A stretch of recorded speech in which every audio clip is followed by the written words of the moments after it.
God bless it. Will Rogers, I almost forgot his name. Will Rogers staying at Washington, had gone in the portal from Mississippi State, goes to Washington, enters the portal after DeBoer leaves. A lot of people thought that he would go to Alabama in the beginning part of it.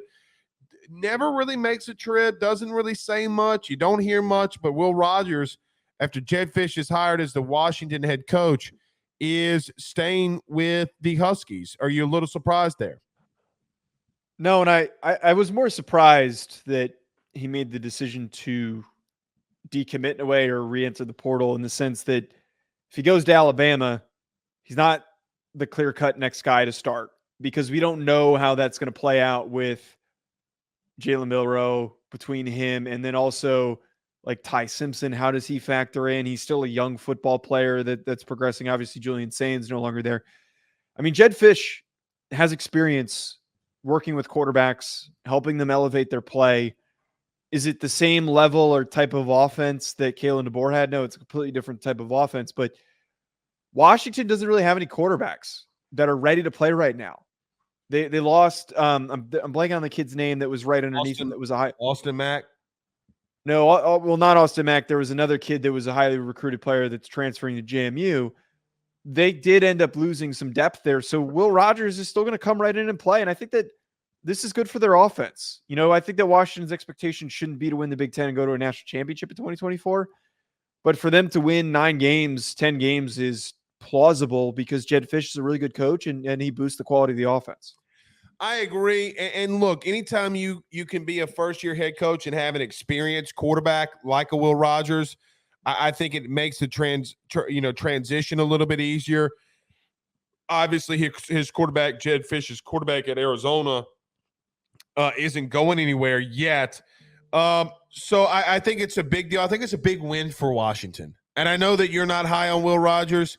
I know we kind of had this discussion the other day.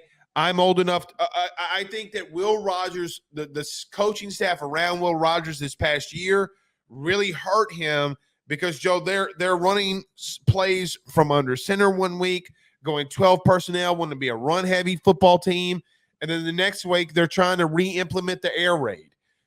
So I think Will Rogers got a really bad rap because of how bad the Zach Arnett era was, that people forget how good he was under Mike Leach in that last year.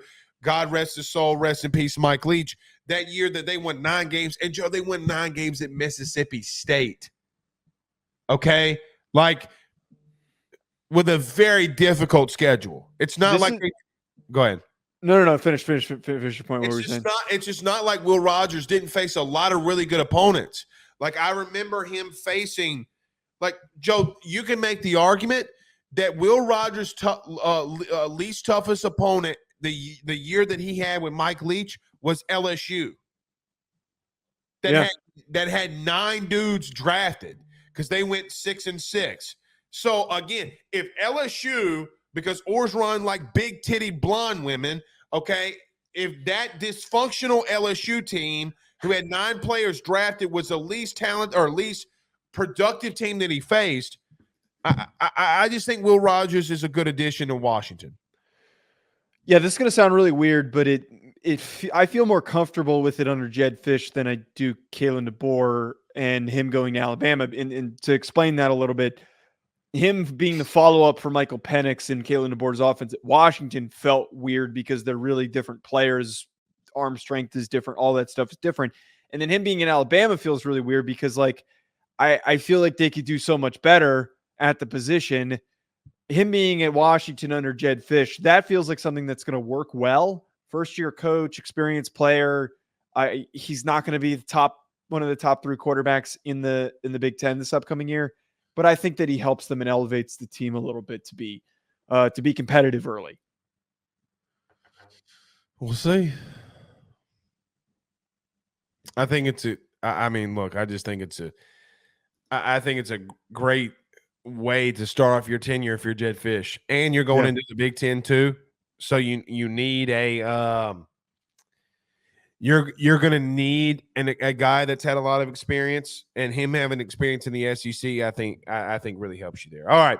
BetOnline remains your top spot for all of your live betting action and contests. NFL, college football, UFC, NHL are all in full swing.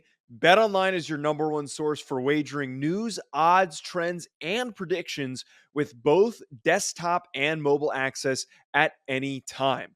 Head to BetOnline today and use promo code BELIEVE, that's BLEAV, for 50% off your first deposit. That is a 50% welcome bonus.